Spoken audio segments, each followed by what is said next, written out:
many different Santa sightings, highlights from the North Andover High School winter concert, and an update from the superintendent. All of these stories and more coming up on this episode of The Journal.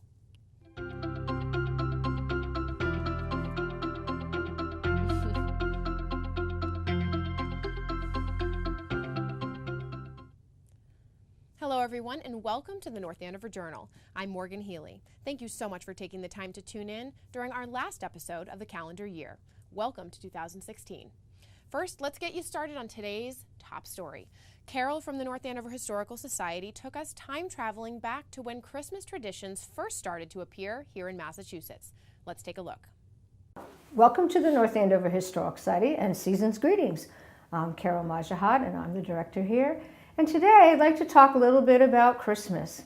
I recently was asked, well, how did they celebrate Christmas during the colonial days? And I had to answer them, well, here in New England, not at all. In fact, it was illegal to celebrate Christmas. It was banned in Boston from 1659 until 1681. Even after 1681, people in New England generally did not celebrate Christmas. In fact, even in places in the colonies where they did celebrate Christmas, it looked nothing like what we would expect to see today.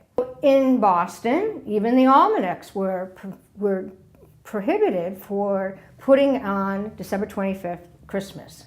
So for a very long time, Christmas wasn't recognized. By the time we get to the American Revolution, however, people were talking about Christmas. They actually would note that it was Christmas Day. If you lived in the southern colonies, it certainly was a time when people gathered together, that they would show their wealth and their generosity to all around, particularly the servants, by giving gifts, by having decorations that might show how much money they have. And at that point, it would mean incorporating lots of fruit and putting it in sort of a pyramid, which would say, I have enough money to waste the fruit. So that's what that would be about. If you've ever had orange studded in cloves, even today it's expensive to do, but that would even be a bigger expression of wealth back in the 18th century. In the middle colonies, we have an influx of Germanic people. They did have a tradition. They did bring a tree with them. Not necessarily the tree we think of. Their trees were these little scrawny, even Charlie Brown type of tree called feather trees. They were made with goose feathers, and they would be used and to sort of help bring in the winter. And hopefully they would bring gifts that would be given in a stocking. No gifts would go underneath the tree at this time. The very first Christmas tree was recorded in 1835 in Boston in the house of Charles Fulton.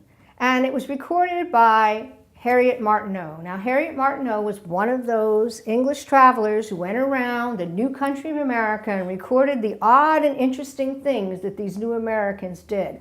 And she happened to be there and records Charlie's Christmas tree. Charlie was, of course, the son. And it's a great description of setting up the tree on Christmas Eve, of wiring all the candles on it. Everyone's sort of standing around with sponges soaked in water on sticks, just in case there was a fire.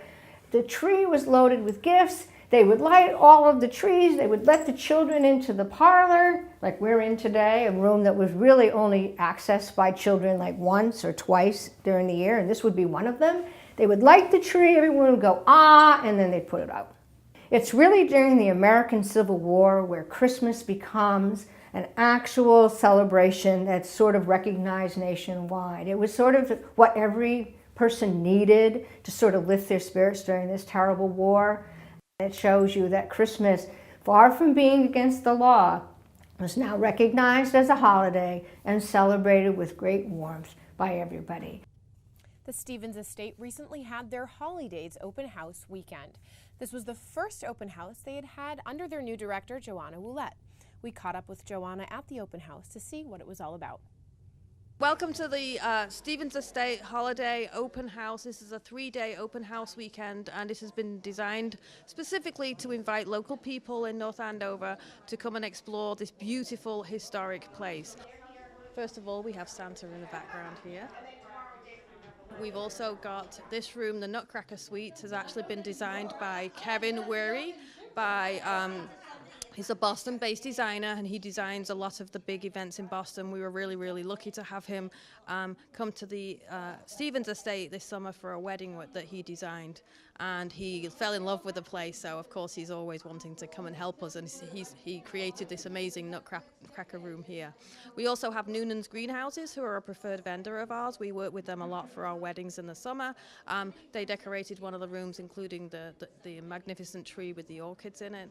We also have Natural Designs, which is actually a local North Andover-based business located in North Andover, and it's a bridal design and flower studio, and that room is the music room that has been decorated by her. We also have work by Enterprises by Michael. Right behind me here, there's a Christmas tree that looks magnificent.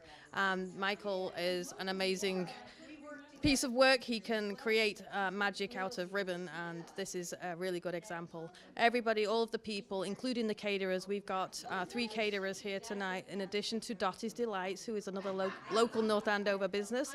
Dottie recently opened a business in North Andover, and we like to work with her. She's got some great candy and awesome stuff. But all in all, we couldn't do this without all of the people that have donated their time, and also our volunteers and the staff that work here. We have 3 senior volunteers that are from the senior center, and they have been working really, really hard to make sure that this place is magnificent and clean and looks absolutely amazing like it does. So it's a team effort. We couldn't have done it by ourselves. Thank you. And again this year, Santa stopped by North Andover Cam to do his annual call-in show. Excited boys and girls of all ages called Santa to let him know what they wanted for Christmas. Let's take a look at how it went. Hello, boys and girls, and welcome to our 4th annual call-in show with Santa. Santa Claus is coming. Santa Claus is coming. Santa Claus is coming to town. Ho, ho, ho, ho, Mrs. Claus. So what are the elves doing up at the North Pole right now? They're making the toys. Making the toys. These are the stockings for Santa to fill. These are the cookies for Santa to eat. And what would you like for Christmas? A Nerf gun in the modulus. Okay. And what else? That's it. That's all? Wow, that's really easy then. Rudolph the red-nosed reindeer, he'll go down in history.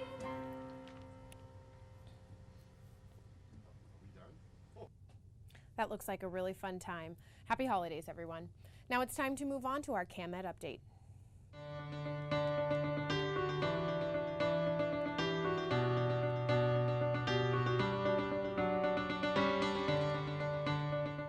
Let's take a moment to check in with Superintendent Dr. Jennifer Price to see what she has to say about her first total calendar year here in North Andover and her plans for 2016. Hello and Happy New Year. This is Dr. Jennifer Price, the Superintendent of Schools in North Andover. I have to say it's been a great 2015 for me as I have started here as the superintendent. I feel so fortunate to be in North Andover, and I am really looking forward to an incredible 2016 for the North Andover Public Schools. To that end, there's 2 things I just thought I might update you on. The first is that I wrote a report of my entry, which is now available on the North Andover Public Schools website. It really details all that I've found within our schools, both the strengths and some areas that I hope that we can work on. It talks a lot about all the folks that I've met, about the strength of this community, and really lays out the beginnings of a plan for a multi-year plan to try to support and improve our schools. So if you have a moment, you might want to check out that plan. I would welcome any feedback you might have on that plan. Did I miss the mark? Did I actually get it right? Anything that you might say to me, I'd really appreciate your feedback. And then the second part is January marks the beginning of the 2017 budget process. So FY17 budget process begins on January 7th, where I present my proposed budget to the school committee. I'm very excited about the proposed budget, as much of what I am suggesting in terms of changes in the North Andover Public Schools comes directly out of what I've heard from so many of you over the last 6 months. So tune in on January 7th to see my proposed budget. We will be discussing it more on January 14th. And then I really welcome anyone to come to public comment on January 28th at 7 o'clock here at the Central Office Building, 566 Main Street. But I'd love to hear from residents within our community about their thoughts about my budget as we really think about how to use our limited resources to ensure that all our kids are given equal access to an excellent education. So again, Happy New Year. It feels so great to be here, and I'm really looking forward to a great 2016. Thank you. In light of the holiday spirit, the high school recently held their annual winter concert.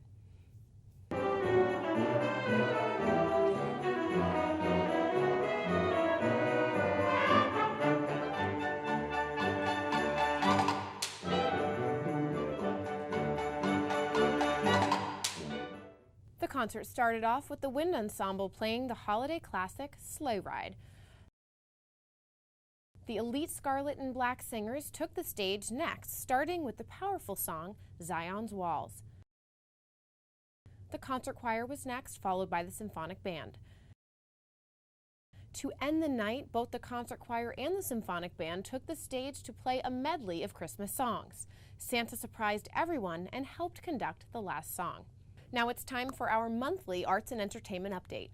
Keeping with the holiday theme, Jennifer and Molly are going to tell us about their holiday traditions. Merry Christmas, North Andover. Welcome back for a special edition of our monthly arts and entertainment segment.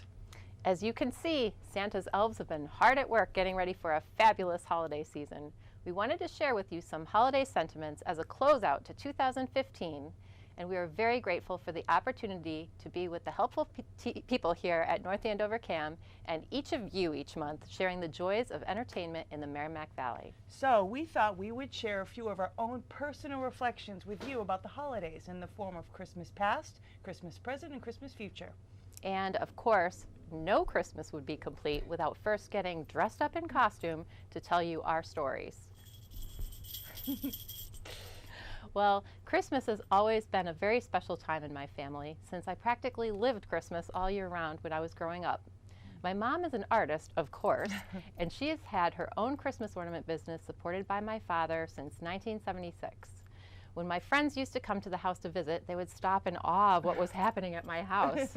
And I took this for granted because I figured everybody's households do this.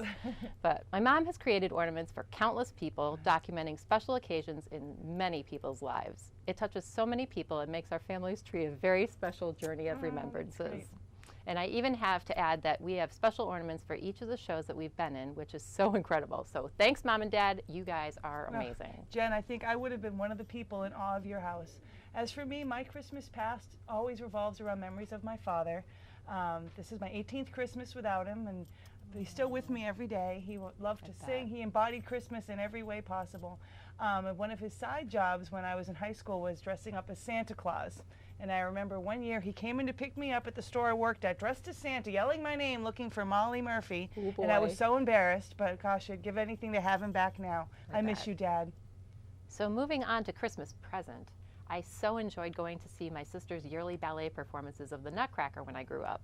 And you went every year? I did. Oh, wow. I was a devout fan.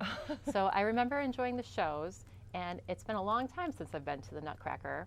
But this year, we have a very young family friend who will be dancing in the Boston Ballet production of the Nutcracker. Oh, that's great. So we are really excited to see her dance on Christmas Eve morning. And as a little secret, I have actually purchased tickets to take our extended family to see the show this year. So I'm excited. Oh.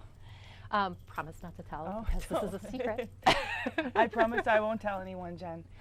As for me, my Christmas present was made extra special and wonderful this year because I helped out with Acting Out's production of A Charlie Brown Christmas. That was awesome. Oh, it was such a great show. Seeing that show done live, this classic cartoon, really brought the Christmas spirit home. Yeah. The best thing was that my family came to see the show as well, and then our family went out to dinner after the show. That's our yearly tradition, so we got to be with the show with Acting Out, with my friends with Acting Out, and then I got to go out with my family as part of our tradition, and we all loved it. It was great. The best of both worlds. Absolutely. Well, as far as the Christmas future, my favorite Christmas mornings that I wish for are the Christmas mornings where we're home in our jammies with a nice cup of coffee by the fire, followed by a yummy breakfast, and just hanging out and enjoying each other's company. Sounds great. But obviously the celebration later will stretch out to spending time with family and friends who are farther away, and we'll get some extra time to visit and catch up, which will be really, really nice and special because we don't get to do that so often. You guys aren't from around here, right? We're So not. There's a lot of, you get in the car, We hop get in the car and go to upstate New York and sing show tunes on the way. Oh, well, that sounds kind of nice. I'll fit in the trunk. That sounds good. I think I'm right there with you, Jen. You know, as I get on in years, as they say. They're going to make a Christmas vacation video of us soon. Oh my! Just give me a copy when you're done. Okay. Yeah, I'm getting on in years too, as they say, and I'm also getting a lot more sentimental about my friends and my family, and especially my friend Jen the elf. It's been great working with you. But as for Christmas future, I hope next year we get some snow. Well, Molly, I've enjoyed getting to know you over the last couple of years and getting to work on and off screen and stage and doing what we love to do together. So thank you, Jen. Well, here is to more fun and entertainment in 2016. Cheers to you, North Andover, and Merry Christmas. Merry Christmas.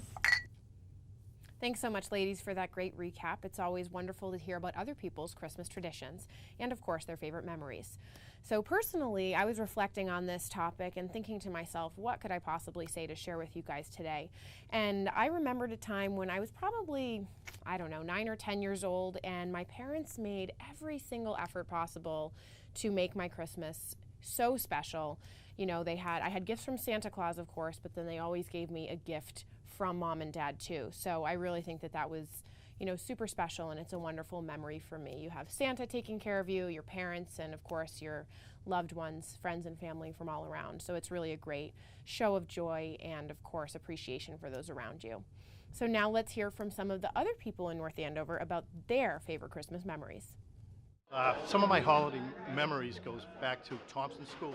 When I was a child, I lived near Thompson School, and my parents, I just lived 3 houses away, and when I eventually moved back to North Andover, I also lived near the Thompson School, and my 3 children went there. So though they went to my old school, and now it's a great new school, but every time I go by there, I think of all the times my parents took me there and my brothers there, and when I took my own children there, and that's a great memory that I had. We have a really beautiful, large Italian family, and my best memories are just everyone together with lots of food and lots of gifts and sharing time together. Thinking about some of my favorite memories, holidays are always the greatest time. It was my mother's favorite time of year was Christmas with all the grandchildren, and there's so many fond memories of years gone by with my own children and hopefully in the near future my own grandchildren. But Merry Christmas to everybody, happy holidays, and have a great and safe Happy New Year. I don't have one specifically, but it was really cool growing up because I was born and raised Jewish, but we got to celebrate Christmas as well. So when you're a kid, you get a lot more presents, or at least I did, but because the price tag isn't so much. So we'd get 8 presents for Hanukkah for the 8 days, and then we'd also get, you know, presents for Christmas. So we were really lucky that way growing up. It was great. It was fun. My favorite childhood memory is when I was a child, I decided that we all should sing Christmas carols on Christmas Eve. This was not a family tradition, but I really wanted it to be. I had seen it in movies. I thought it was a great idea. So I got all of my Christmas songs, my favorite holiday music that I liked, brought it downstairs, sat in the living room, invited my entire family to come around and join in and participate in singing Christmas carols. And it's now a family tradition. We do it every year, and it's a tradition that I started several years ago, and I'm very happy I did it because it's been great doing it every year, even as an adult now. My favorite memory is going to Canada, like I said. When we were younger, it was automatic tradition. We would go, even in bad weather, we'd suck it up and go, and just getting up early and getting there for Christmas and seeing, you know, the family and stuff. So that I do remember. But my childhood memories going back so many years, being a multi-generational, going back so many years in the town of North Andover, that Christmas always brings bright memories and just good times. From my mother's side, the Wedge side, to my father's side, the Connolly side, and we've always found time for all of us to gather, and town looks festive with our festival committee and the tree lighting. It's what it's all about. It's homey, and I think we're setting great memories for our kids. Childhood memory for us was, as we were younger, it was a great time for all my cousins to come to my house, along with my aunts and uncles, and we would just enjoy each other's time with each other's toys and gifts. For me as a kid, that was the most memorable time. But when I was growing up, my favorite Christmas memories, there's really two. The first was with my dad. We used to go, when he lived in Pennsylvania, out and actually chop down our tree, something that I think most families don't do anymore. And it was really fun to walk through all of these trees and decide which one was going to be ours. And then the real fun began as Dad tried to get underneath the tree and actually saw it down himself, which was always a little interesting. And then once we got the tree, we had to trek it back as a family to the car. You know, it seems a little easier to go to the lot and buy the tree, but it was such a great way to begin the Christmas season. And then the second was actually with my mom. We would go every year out to my grandparents' house in California for Christmas. And I just remember the excitement of going out there. And one year, my grandfather, there were a ton of us cousins. And one year, I'm dating myself on this, he bought every one of us a Cabbage Patch Kid. And I have to tell you, that was the highlight of my Christmas memory, because that was the year that no matter what you did, you could not get a Cabbage Patch Kid. But somehow my grandfather pulled every string he had and got all of his grandkids a Cabbage Patch Kid. Rephrase, he got his granddaughters a Cabbage Patch Kid. He gave the grandsons a little money. Holiday memories, best memories are Christmas Eves and going to everybody's different houses and lots of family and friends. And my parents were married on Christmas Day, so that was a wonderful memory for them. And that's it. Merry Christmas and Happy New Year to all. And to all, a good night. A big thank you to everyone for sharing those stories.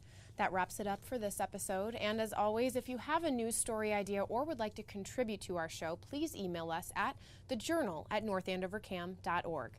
From everyone here at The Journal, have a happy and safe new year. I'm Morgan Healy. Thanks so much for joining us.